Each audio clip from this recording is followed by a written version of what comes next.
Salut! Bienvenue à l'Anarchie culinaire, je suis votre hôte Bob le chef. Aujourd'hui, on cuisine mon mets favori de la cabane à sucre. On fait des beignes. Go! You know what time it is. Drop it like it's hot.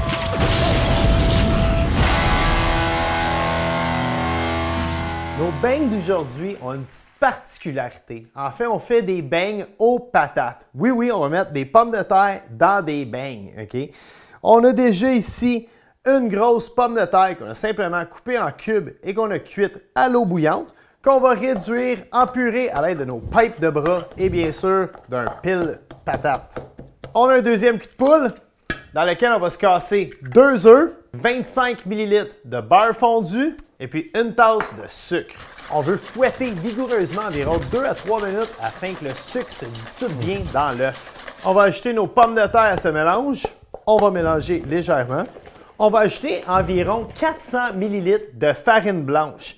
Là, ici, dans ma tasse à mesurer, j'en ai un petit peu plus que 400 ml, mais on va s'en garder pour enfariner notre surface de travail quand va venir le temps de rouler nos beignes. On mélange jusqu'à temps que la farine soit bien incorporée. Là, je sais qu'on a hâte de passer à l'étape de frire nos beignes, mais il faut patienter un peu parce qu'on va envoyer notre pâte au frigo environ une demi-heure, question qu'elle devienne bien ferme. Pour assembler nos beignes, on va tout de suite commencer par fariner légèrement notre planche de travail. On va se prendre un petit peu de pâte à beignes qu'on va simplement rouler sur notre planche. On vient attacher les bouts ensemble et on plonge dans la friteuse.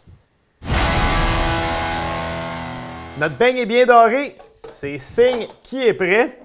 On va le retirer et on va le déposer sur un papier absorbant. On veut vraiment bien éponger notre beigne. On va simplement le déposer dans une assiette et on va saupoudrer légèrement avec un petit peu de sucre en poudre. Si vous n'aimez pas le sucre en poudre, gênez-vous pas, vous pouvez faire la même chose avec un peu de cannelle. Et voilà, une raison de plus pour ne pas aller chez Tim Hortons. Bon appétit!